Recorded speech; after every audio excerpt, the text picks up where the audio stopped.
Hello everyone, I am Sourath Biswas from West Bengal. I am an international master. So today we will be seeing how Magnus Carlsen, as you all know him, like the strongest player currently, how he conducts an attack and like how he involves all his pieces and finds ideas like while conducting an attack. So the first game we will be seeing is between Carlsen and Rajabov, both very strong players. It is from 2007, so it's a bit like some decades ago, but it's really a very classic game from Carlsen. So we'll start. So the game started with e4 d6, d4 knight f6. So as many of you know, it's a Petrov defense. So knight f3 is the main line here, and d5 is an endgame that black players try to play for a win, but Carlsen opts for the knight g2 idea. So the plan behind this idea, like move, is white wants to go g3, bishop g2, castle, and then he wants to focus on the king side with h3, g4 in the future maybe, so that he has the center, and now he can focus on the king side attack. So that's what happens mainly in the game. Knight d7 by Rajabov, because he doesn't want to deal with d5 ideas. G3, c6, bishop g2. So c6 like creates a plan to play b5. So a4 can be played, but Carlsen decides that he does not want to waste a move to stop the b5 idea, and it just goes to bishop g2. So he allows b5, but he knows that he can't allow b4 because that would give black a lot of play, which Carlsen does not want. So for example, now if white castles here, so b5 is coming, knight a5 and c5, knight a4 and c5, and now black has a very good counter chances. So this is not what Carlsen wants to allow. So instead he goes a3, stopping the idea. Bishop e7, normal stuff, castle, castle. So both side castles. And now white goes h3. So the idea of h3 is that Carlsen wants to go bishop e3 in the future, definitely. And also it sets a like groundwork for playing g4. So the idea behind g4 is that white wants to create some play in some side of the board because he is not able to break through in the center, because white black's position is pretty solid. So he wants to play g4, knight g3, g5, and bring his pieces to the king side for attack, because black does not have a lot of space in the center and not also on the king side. So that's what Carlsen's idea is. So let's see what Rajdava does. So he goes a5. So a5 has the idea of going bishop a6 and b4. So he can't go b4 directly because after ab, the rook is pinned. So g4 by white. Carlsen understands that black has to spend some moves to prepare b4. So bishop a6 by Rajavov. So his idea is that after knight g3, Rajavov wants to go b4 to create this attack on the f1 rook, also attack the knight. So Carlsen still goes for knight g3 because he has a very cunning idea. So b4 was played by Rajavov in the game, but b4 is not the best move in the position. Rajavov should have prepared his b4 idea by first playing e takes d4. The point is that after queen d4, now b4 is stronger because after d4, now white can't go rook e3 because black has ideas of bishop c5. So b4, so white had to go knight e2 here. After c5, knight f5, black still has to face a lot of issues, but he has an extra pawn to compensate for the fact. In the game, Rajavov played b4 directly, and after knight e2, b takes a3, rook takes a3. Rajavov's idea was to go d5 here, attacking the rook on a3. But Carlsen's point in his position was to bring his rook to e3 so that he can involve the rook from a1 also in his attack in the king side, which is a very far-fetched thought, but it's Carlsen, so he can think of stuff like that. So his idea behind rook e3 was that black can try to go e4, knight d4, and bishop c5, trying to pin the knight and create some problems with the rook. But Carlsen had a very very brilliant idea in this position. So I'll like give you guys 1 minute to think about it. So just think about it, and then we'll see the variation. So just try to think.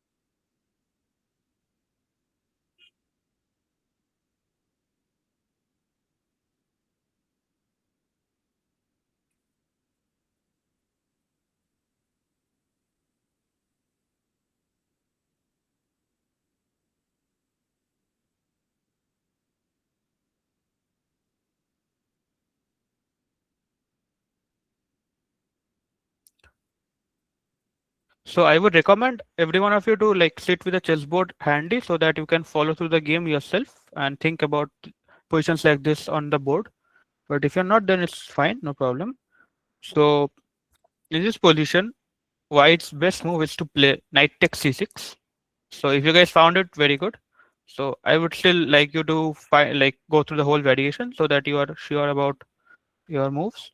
So queen b6. So now black is threatening both the rook on e3 and the knight on c6. So now the idea that white has is e takes d5, sacrificing both the exchange. So after bishop f1, bishop f1, bishop takes e3, bishop takes e3. White is two exchange down, but his pieces are really very good. All of his pieces are going to contribute to the attack, and black really is in a lot of trouble because his pieces are not at all good.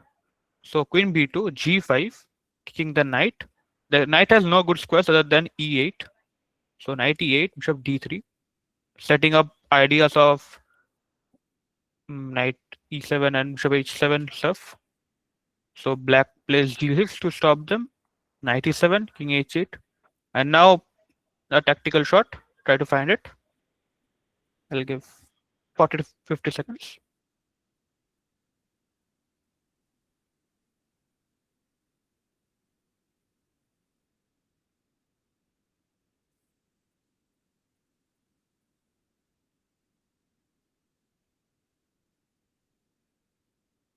So I see a lot of people have raised their hands. So I think they have found the move. So the move is bishop takes g6 with the idea of bishop d4 check, bringing the bishop into the attack and also attacking the king. And if he saves the queen, still bishop d4 is threatened, and after something like bishop h7 even, the king is not going to be safe in the future. So very good if you found it. So that is why this e takes d4 idea does not work. So Rajabov was in a very difficult position and he found the best move in the position, d takes e4. So if he plays passively with rook e8 or stuff like that, white can go rook e1, showing the idea of the bringing the rook to e3. So the idea is that he is creating a lot of pressure in the center, specifically the e5 pawn. So he has ideas of going e takes d4, e takes d4, e takes d5, e takes d4, knight takes d4, and doubling up on the e file. So queen c7, d takes e5, knight takes e5, g5, kicking the knight to weaken the d5 pawn. Knight e4, takes, rook takes e4, and knight d4, showing the point of the whole rook lift and this whole idea. So black really does not have any good place to go with the knight, and white's pieces are all pretty active, and black's pawn structure is not really good. So this is a very comfortable position for white. And he can also has plans of going to maybe queen h5, knight f5, So all in all, very comfortable position for white to play. So that's why black can't go passive. He has to be active. D takes e4. So the point of d takes e4 is that knight takes e4 is not possible here. Take a second if you want. I'll just go with the analysis. Knight d5, rook g3, ed4, and the rook is not really good in this position now because white can't take the pawn on d4 because knight d4 runs into bishop f1 and queen d4 runs into bishop e2. So black has a lot of counterplay now, and which white does not really want. So knight e4 is not a good move, but the point is that white has no hurry to take the pawn on e4. He can take it the next move, and black can't really do anything about it. So Carlsen takes a move to prepare knight d4, and the point is that after rook e8, white has g5, and now taking on e4 with the rook. So queen c7 by Rajabov, knight f5, attacking the bishop. Also asking a question like where should the bishop even go? So in the game, Rajabov panicked and played bishop d8, which is the first big mistake in the game from Rajabov. Rook e8 was more natural, and after which knight e7 takes knight g3. This position is better for white, but black has counter chances. But bishop d8 by Rajabov, g5. So now white shows his idea that he wants to go g5 and take the pawn with the rook. Knight d5, rook e4. So ed4, knight d4 is not really ideal because white has ideas of rook h4 and queen h5. f6.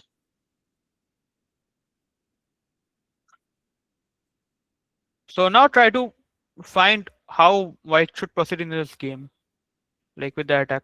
Because it's not really that obvious, but Carlsen finds a very beautiful way to continue the attack. So try to find it if you can. I'll give 1 or 2 minutes for you guys to find it. So if you guys have any doubts, please note it down. We'll discuss it at the end of the session. Uh, First, I'll just show 2 games that I have selected. So after that, I'll discuss the doubts. Just note them down. I'll discuss them at the end. Okay.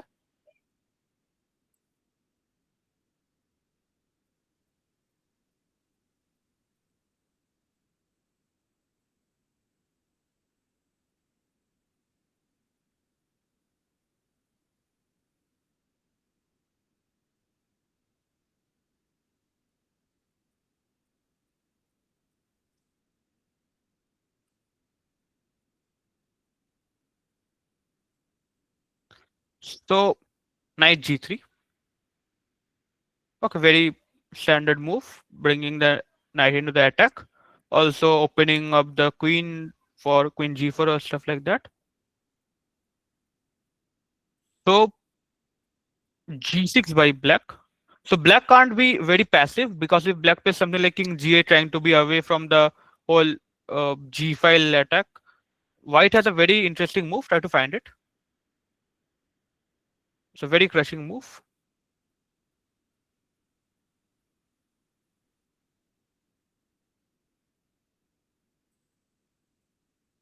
So a lot of people have raised their hands. So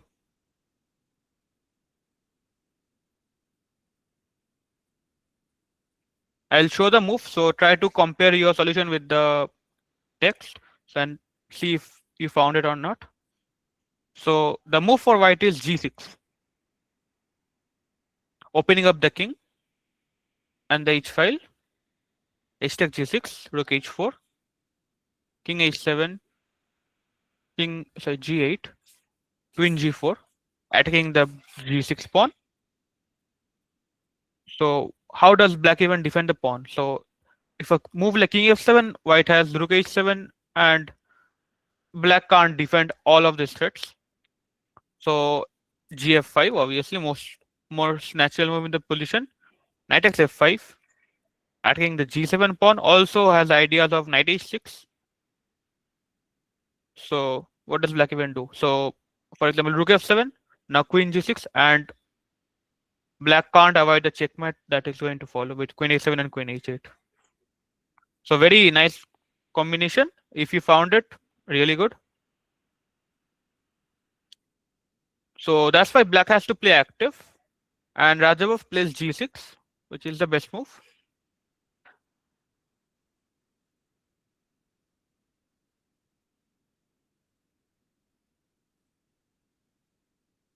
So knight a6, most common move in the position. King g7. Now there's a very interesting position. It looks like white should be winning, but still white has to find some way to finish the game, right? So try to find it.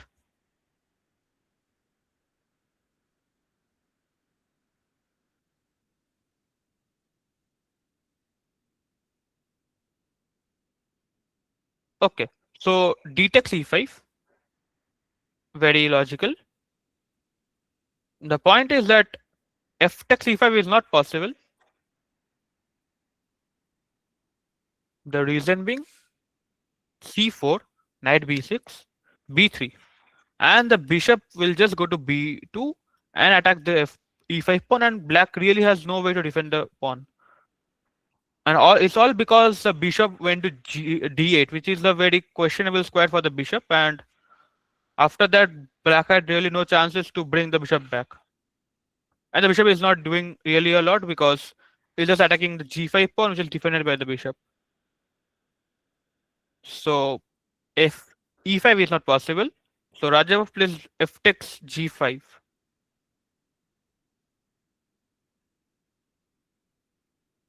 So now white to play.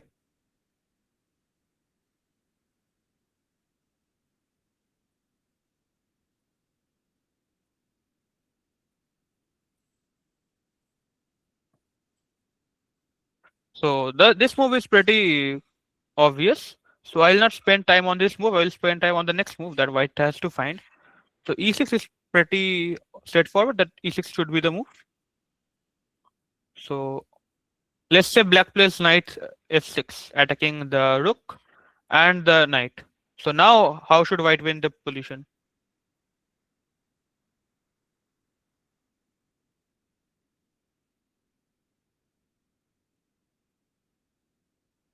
I see a lot of hands. I'll give you another 1 minute to find it. Then I'll discuss.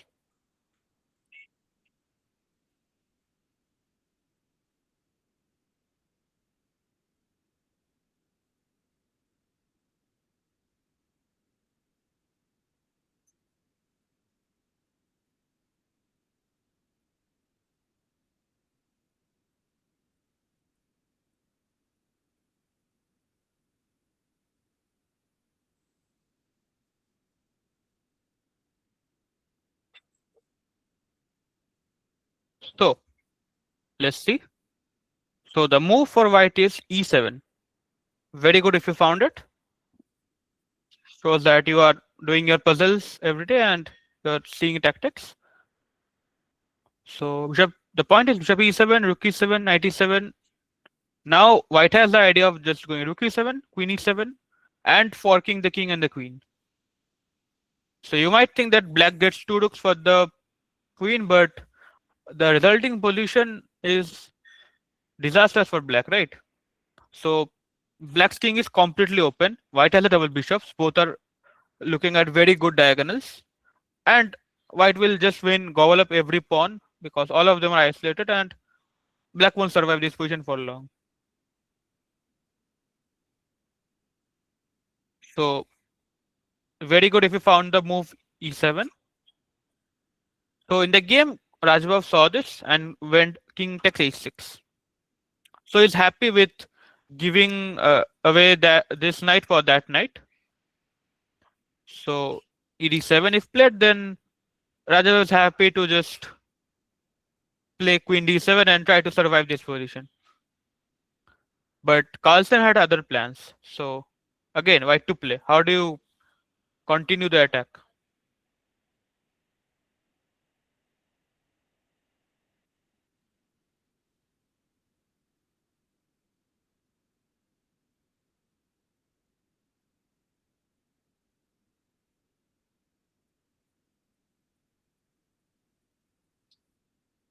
Okay, again I see a lot of hands.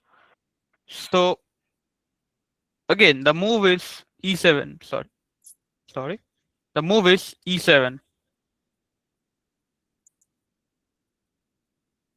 forking both this bishop and this rook. And the point of e7 is that black can't really take on e7 because after rook e7, rook e7, rook e7, white attacks the knight. Also, white cuts off this file for the king to come back. So the king is now almost checkmated, and white goes queen d4, finishing off the attack. Attack threatening both queen h4 and queen g7 with no defense for black. So black can't go knight x c7. So in the game, black goes queen b6, attacking f2, forcing white to take on f8. So he obliges. He takes on f8 with the pawn. Knight takes a8, and now c4. A very cool move from Carlsen. These are the type of moves that sets Carlsen apart from the other players because he has a very big like vision of the board. So you might think that you should continue your attack on the king side now, but Carlsen sees that this knight creates some problems for the attack to continue. So he first kicks off the knight, then knight goes to f4, and now Carlsen goes queen d6, opening up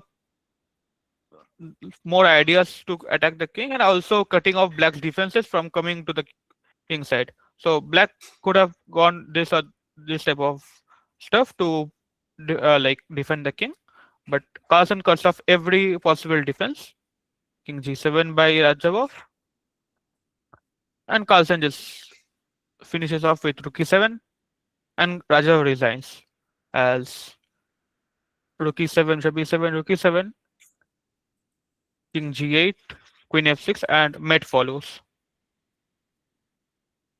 So a very good game by Carlsen. So what can we learn from this game? So let's see. So Carlsen saw that he has ideas of g4, knight g3, but he knows that he can't just continue the attack with a pawn and a knight. He needs his pieces. So he figures that he wants the rook. He wants the rook lift. So he provokes black's b4 idea with knight g3. The point being that black has to take the pawn on a3, otherwise black has to deal with a lot of problems on the a file, which is not ideal because black has to be active on the queen side, so as to defend from the king side attack. So black had to take on a3, rook a3, and now white Carlsen visualizes that he can bring his rook to e3, support with the pawn breaks in the center, and in the future when the position opens up, he can go g5 and take the pawn with the rook, so as to involve all his pieces in the attack. And black really has a lot of trouble bringing all of these pieces for the defense. So, and of course, he does not miss a single tactics. He finishes off in complete precision. So that's what you can learn from this game. So moving on, we'll move on to the next game.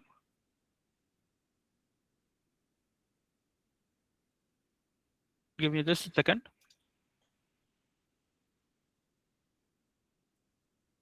So I think you can see the position. Okay. So this is white is Aronian and black is Carlsen, both very strong players. I think you have heard of both of them. So this was played in actually a blindfold event. So very interesting how Carlsen finds so many instant tactics in a blindfold event. So it's a very common position from the King's Indian defense. If you are King's Indian players, this will be a very instructive game for you. So this is the Mardel platter of the King's Indian main line. Very typical King's Indian position. Black goes for the kingside attack, white goes for the queenside expansion, bishop d2, knight f6, f3. So white has ideas of c5, b4, and opening up the queen side, and black has ideas of f4 and going for the kingside attack. So very typical King's Indian position. King h8 by Carlsen. So king h8 is a very uh, prophylactic move actually. So he knows that he can't just blindly push his pawns, and his bishop is kind of stuck. So Carlsen has ideas of going knight g8 instead of h6 in the future. This is a very common idea in the King's Indian nowadays, but when this game was played in 2010, this was not very well known. So shows that Carlsen is way ahead of his time whenever he plays. G4 by Aronian, trying to deal with the kingside expansion. So G4 is kind of a very safe move. It might look that uh, white has castled in the kingside and he is pushing his kingside pawns. How does that make sense? But the G4 has the idea of after F4, white has ideas of H4, just completely shutting off this kingside expansion for black. So, for example, if black goes to H5, he will go G5 and completely shut down this position. So, Carlsen plays with caution and plays C6. So now how we will see how Carlsen has a very long vision of the game and how he executes it. So it might look that what is the idea of even c6, right? Okay, he contests the queen side for black, but how will like what's the future of c6? So Carlsen shows in a bit king g2 by Iranian, a dubious move, but like very natural, honestly. And now a very interesting move for black. Try to find it. How would you proceed from this position? So the whole king side is kind of blocked. So take some time, take 2-3 minutes, and try to find out the best way for black to proceed.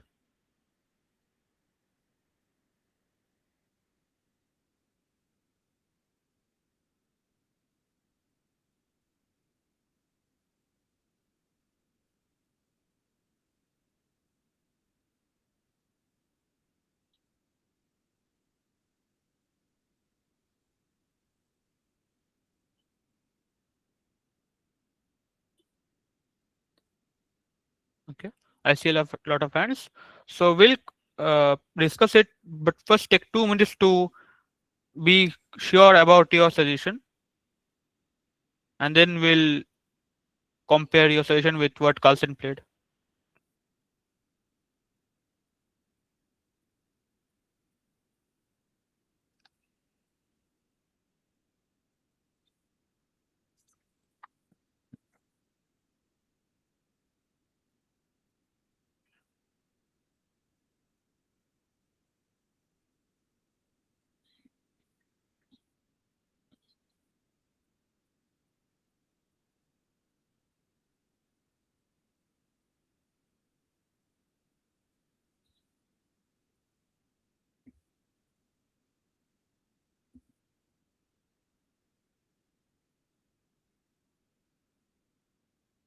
Okay, I think we should continue.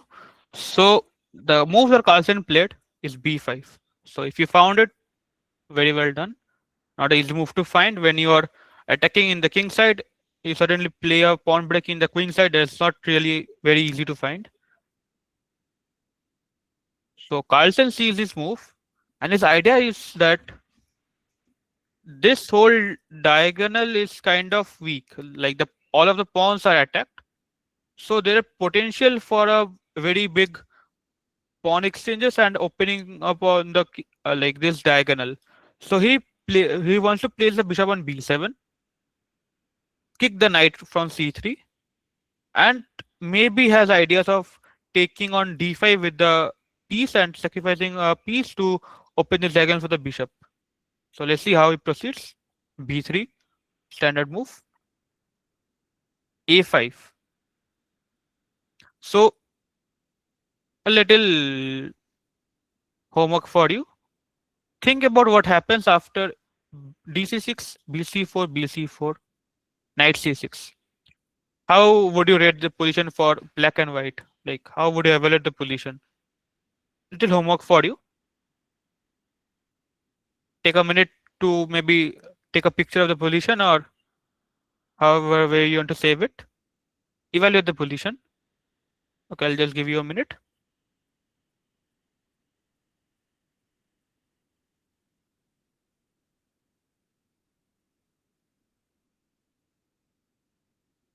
Okay, so a5 and knight f2 by Iranian, trying to defend his e4 pawn because black has idea of going b4 and taking on e4. So in this position, black was threatening to go b4 with the idea of f takes e4 and winning the pawn on e4. So knight f2. So what? So dc6, bc4, knight c6. What we discussed. Yeah. So knight f2. And now how do you proceed as black? Take a few seconds. Okay, take a minute. Try to find black's idea here.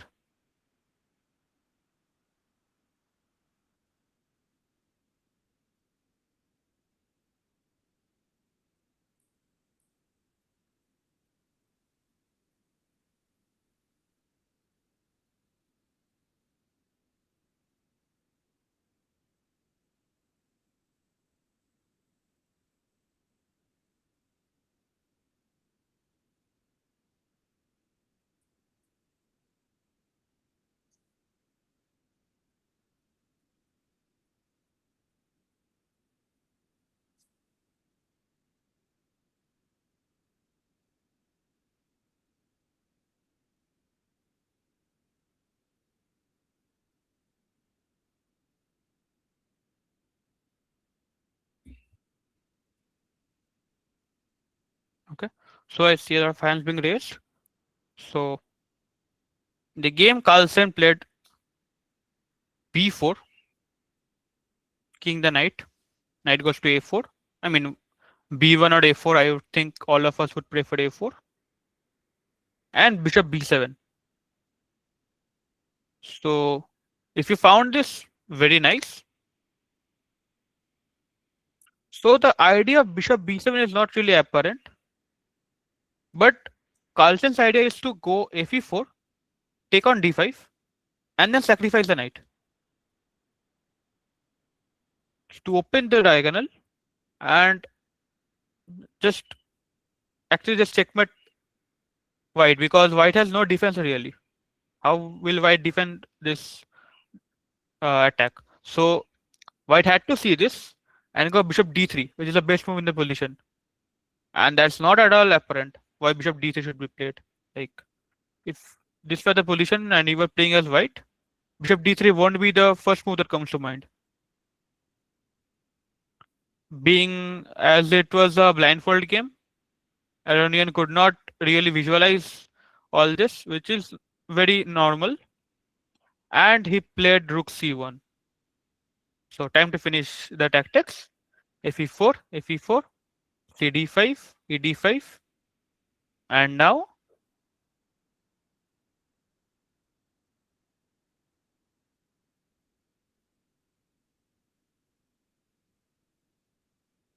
right, knight d5. So cd5, knight d5, and now black is running a lot of deadly checks. Knight e3 one of being one of them. Knight c3, I mean, any discovered check is very fatal for white. This diagonal is monstrous for the bishop, so white goes king g1, most logical. So try to find what happens if white goes bishop f3. This is the homework for you. Try to find it. Think, take a pic of the position if you want, or however you way to save it. Or if you want to find it right now, you can find it.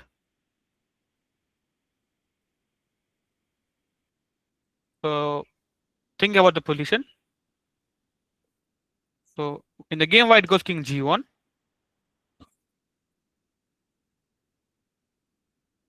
So now there's no more discovered checks, right? Now how will you play this position?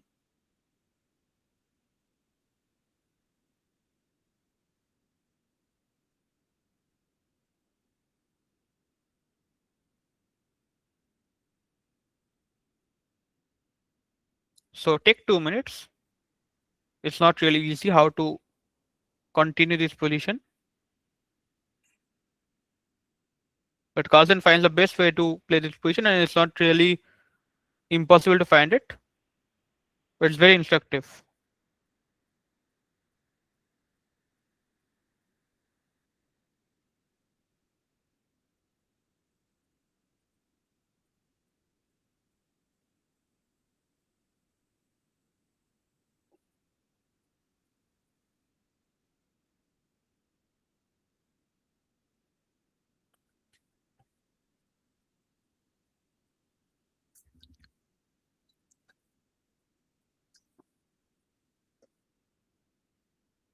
So I'll give a hint.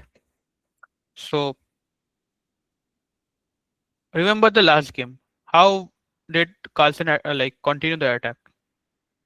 First, he had a vision of how to attack. So similarly here, knight d5, he opened this diagonal. Last game, he had the idea of going g4, g5. So he had one idea, but he knew that he had to bring all his pieces into the attack so as to finish the attack, right? So he went for the rook a3, rook e3 idea. So similarly in this game, black can't just finish off the game with only this bishop and the knight, right? He needs other pieces. So okay, he can bring his queen, but it does not really create a direct attack. So he needs the other pieces. So he needs the rook, he needs the bishop. So how will he, uh, I mean, include them in the attack? So now take this in and try to find the solution.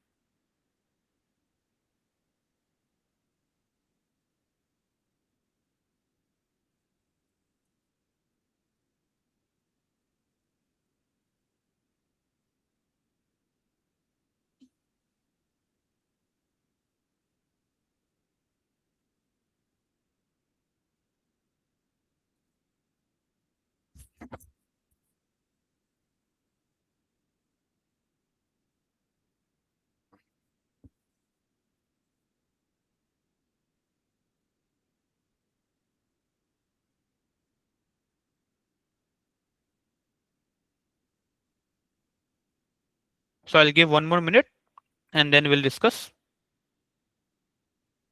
So this move is not really easy, so I am giving you guys a lot of time.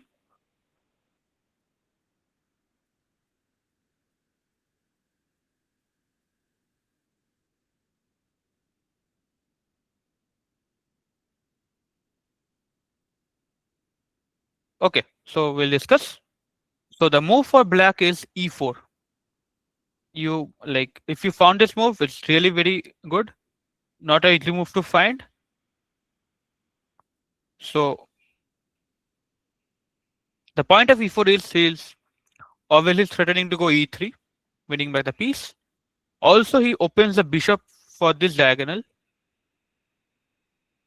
which is a very crucial piece to include in the attack because without the bishop, white can't like attack the f2 knight more than 2 times because he can attack with the queen, he can attack with the rook, but he needs another piece to like finish off the attack, right?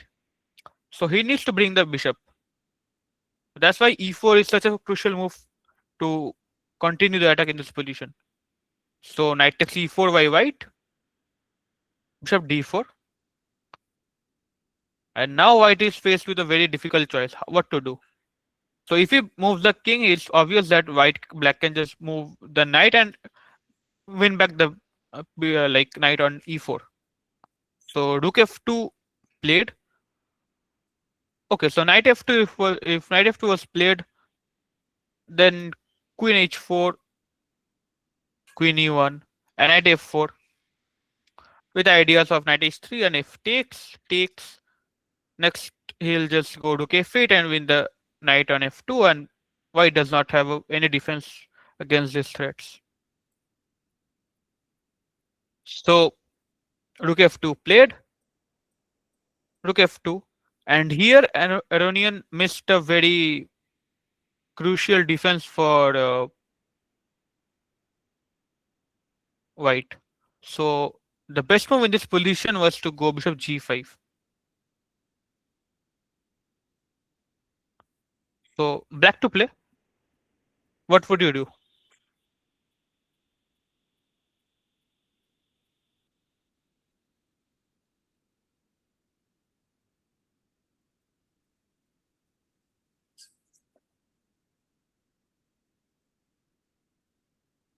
Okay, take 1 minute.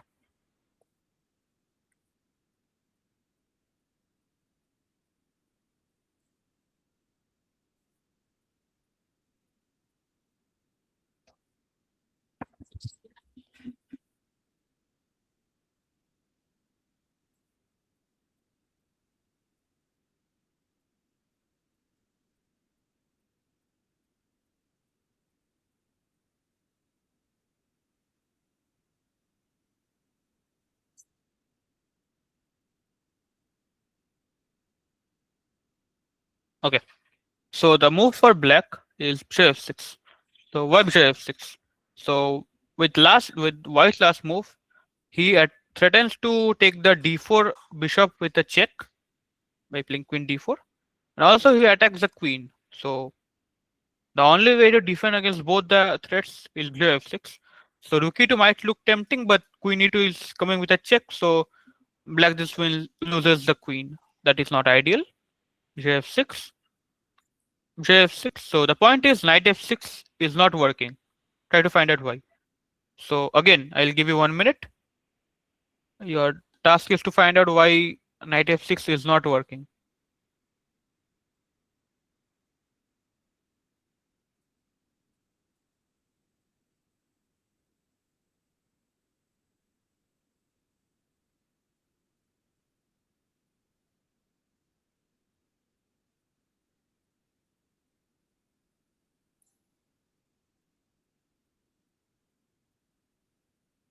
Okay, so the move for black is knight e3. So opening up the bishop, attacking the queen. The point is he can't go bishop e3 because after rook g2, king f1, okay, he can just take with a check, and this whole discovered attack is very deadly. And if king f1, then queen s6, and if king e1, then rook e8, and white's position is not really stable, and he's going to collapse soon. He has ideas of rook h2, rook h1. Bishop can't move because e2 is hanging, so black is winning. So he can't go bishop e3. So if queen d4, rook g2 takes with a check, knight e4 counter check, king g8, bishop d4. Now an intermediate move for black. Try to find it. So the hint is black has an intermediate move. Now,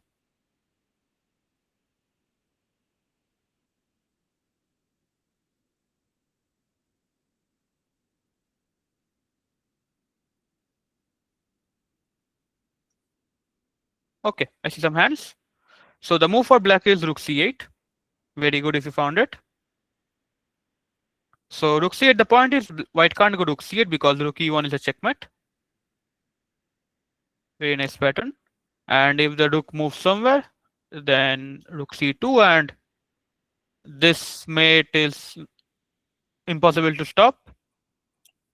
And if bishop c7, then rook e8, and now next move black will take the knight, and he is going to material up because white has to sacrifice the queen in order to not get checkmated.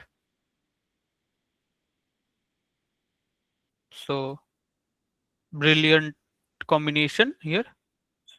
So that's why bishop f6, knight rook f6, queen d4, knight f4, and okay, this is still better for black, and but this was the only chance that white had.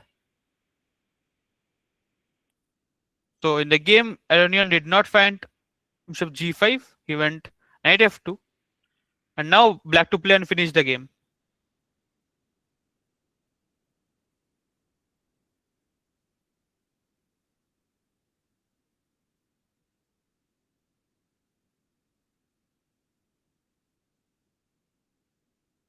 Okay, I'll give 1 minute, and this is the final puzzle for today.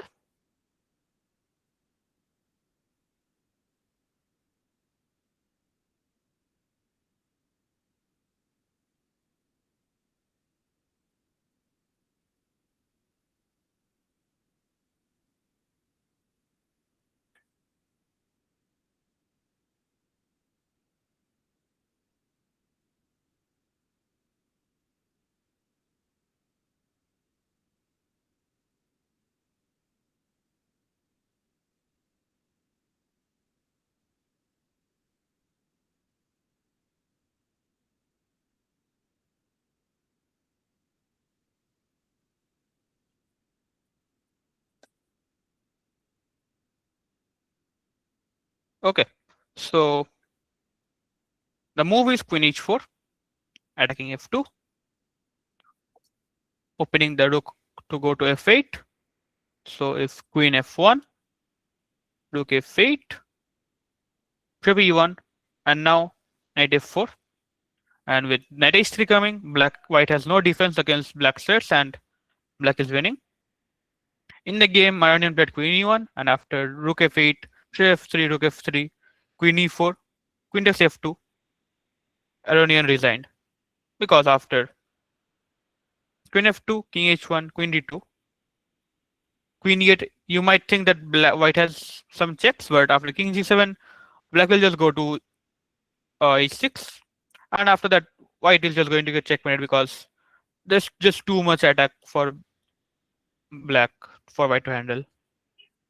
So another very clean game by Carlsen shows how he brings all his pieces to the attack, has a very straightforward plan, and how he finishes off the attack with all his pieces in the like build up to the attack. So now I open the meeting to all of you to ask questions. I am ready to answer all of them. Okay. So type them in chat and I can answer them.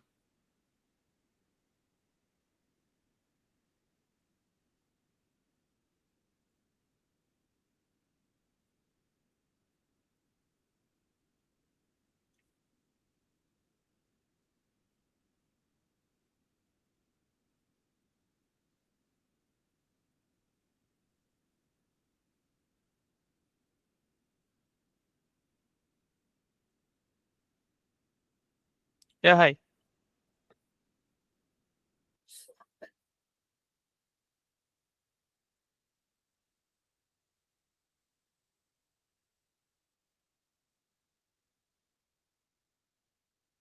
Okay, so how do I concentrate during long games in big tournaments? So the thing is that during big tournaments, for example, with time controls of like 90 minutes plus 30 seconds, it is easy to get a bit frustrated and just trying to play moves fast. What helps is that sometimes when you are like maybe thinking a bit too long in a position, it helps to just close your eyes for 10 seconds, 20 seconds, and just not think about anything. And also drink a lot of water during the games. And it's sometimes okay to just mm, leave your board after you make a move. Don't focus on other boards. Just leave your board, walk around a bit, and try to freshen your mind. Okay. So can white do threefold repetition here? So no, white can't do threefold repetition here because after king g7, queen d7, he can go king h6, and there are no more checks for white. Okay. So next question. Okay. How to get confidence and be calm when playing strong opponents. So a very important part of the game. So you should never like look at your opponents and be like intimidated. Like your opponents are all like also players. They will make mistakes. They are not super gems, and even if they are super gems, they will make mistakes, and they are not engines, right?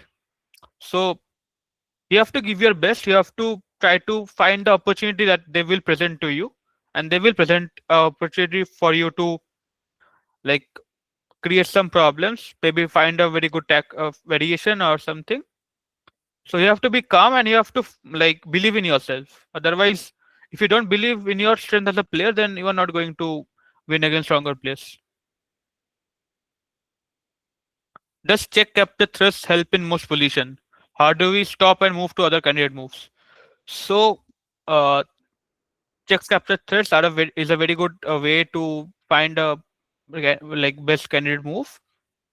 It does help in most positions, but in some positions it's not like really obvious that which candidate move should we like consider further.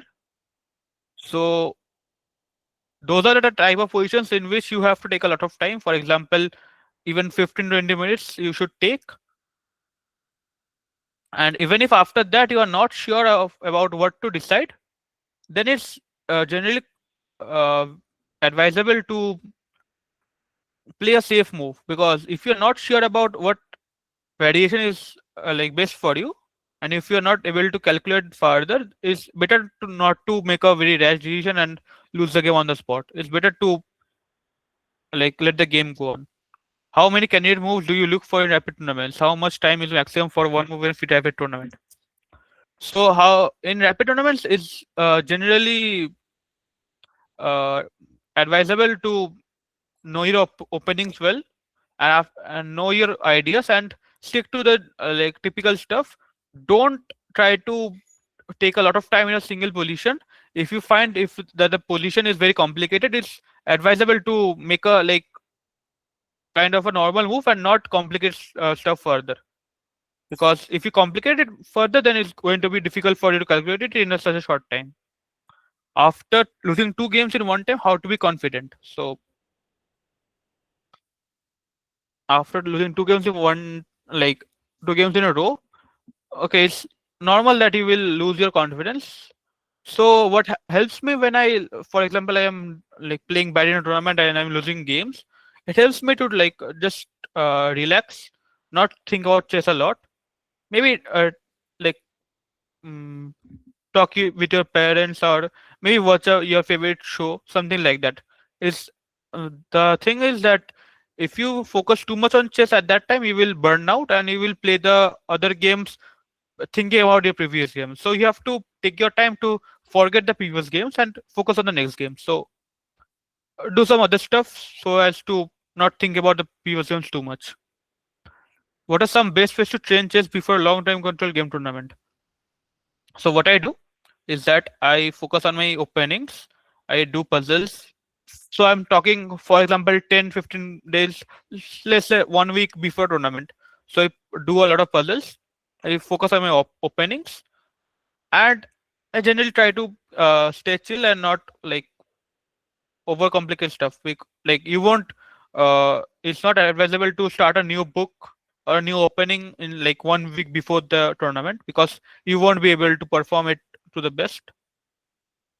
So yeah, maybe less doing puzzles and revising your old lines. How to draw in a winning position for opponent? I mean, there's no direct way to do that. Okay, how to improve my leeches rating? Okay, like if you improve as a player, you will increase your rating, right? So you have to improve your general playing strength, and to do that, you have to focus on doing puzzles daily. You have to see more grandmaster games and how they play, and understand their strategies and uh, planning behind their moves. So one good way is to see a grandmaster games, and before you see what they play, you try to think for yourself about what you should have played, like what you would have played in that position, and try to compare them. So that's one way to do it.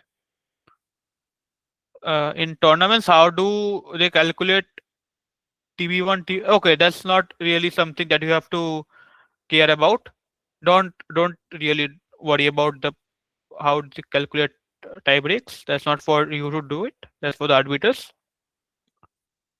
How to find best openings for ourselves? Okay, so openings are mainly about your playing styles. So if you are a, let's say, a more positional player who likes to uh, like do more planning and likes to be a like likes to be solid and not lose much games, and d4 openings as white is like d4 main lines is still stable. It's a slower game, and it gives you more chances to outmaneuver your opponent. And if you're an attacking player, then e4 is more like more advisable for you. How to beat higher rated players? So yeah, the first thing is that you have to forget that they're higher rated. You have to treat them as a normal player, and then you have to try to give your best chess. And if you are good enough, then you will beat them. Otherwise, there's no straightforward way to win against stronger players. How do you keep yourself mentally fit for tournament gameplay? So yeah, what I do before just before a round is I'll do one puzzle rush. I'll listen to my I have a like fixed Spotify playlist. I listen to that one or two songs, and I just have a fixed routine before every round. Like once I start a tournament, I have a fixed routine. I just follow that. That helps me be calm during the game. How does meditation really help to be calm during tournaments? Yeah, it does. It really does. It helps you like be calm when you are in a very difficult position. Otherwise, if you are just your mind is running a bit too fast, then you will not find the best moves. Okay. So how to increase my calculation? So if you want to increase your calculation power, then obviously you're doing more puzzles and more calculation heavy puzzles. So for that, one book that I would recommend is Calculation by Jacob Eggard. Try to find it. It's a bit difficult book, but it will help you in the long run, because if you just do the book slowly, even it will take you to a like 2000 2200 level strength. I mean, at least for calculation, just doing the book alone. I mean, not with proper like doing the book in proper way. How to calculate fast? So it's not generally recommended to calculate fast. So, but for example, you have to see a lot of short variations in a fast time. Then doing puzzle, so leeches puzzles or chess.com puzzle rush, stuff like that. Easy puzzles, doing easy puzzles a lot helps in a fast calculation. Okay. How to not get intimidated by opponent's rating when we see pairings? I mean, if you can, don't look at your opponent's ratings. That helps. That helped me a lot, like when I was young. And but if you, for example, you saw it and you are getting intimidated, is like you have to keep in mind that they're also players. They were also at some point at your rating, and you have to be at. If you want to be a stronger player, you will be at that rating, right? You have to be at that rating. So if you don't beat them, how will you get to that rating? So keep that in mind. Have faith in yourself. Otherwise, if you just get intimidated by their ratings, then you will face problems during the game. So try not to think too much about the ratings, because ratings are not really a very good way to judge a player's strength. It's more of the more of your own strength that matters. I how to increase elo, playing more tournaments, analyzing your games, and overall just strengthening your fundamentals, opening play, middle game, end game plays. Yeah, that's it.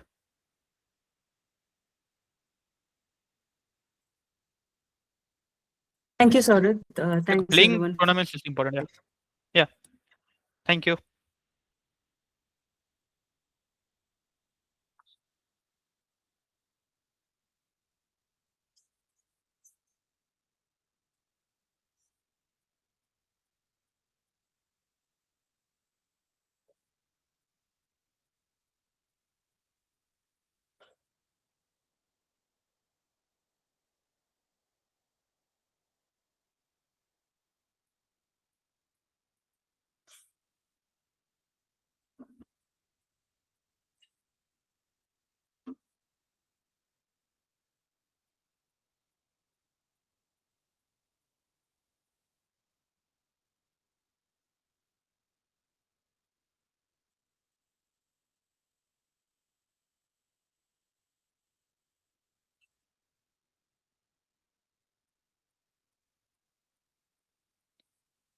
Okay, should I leave or it's fine?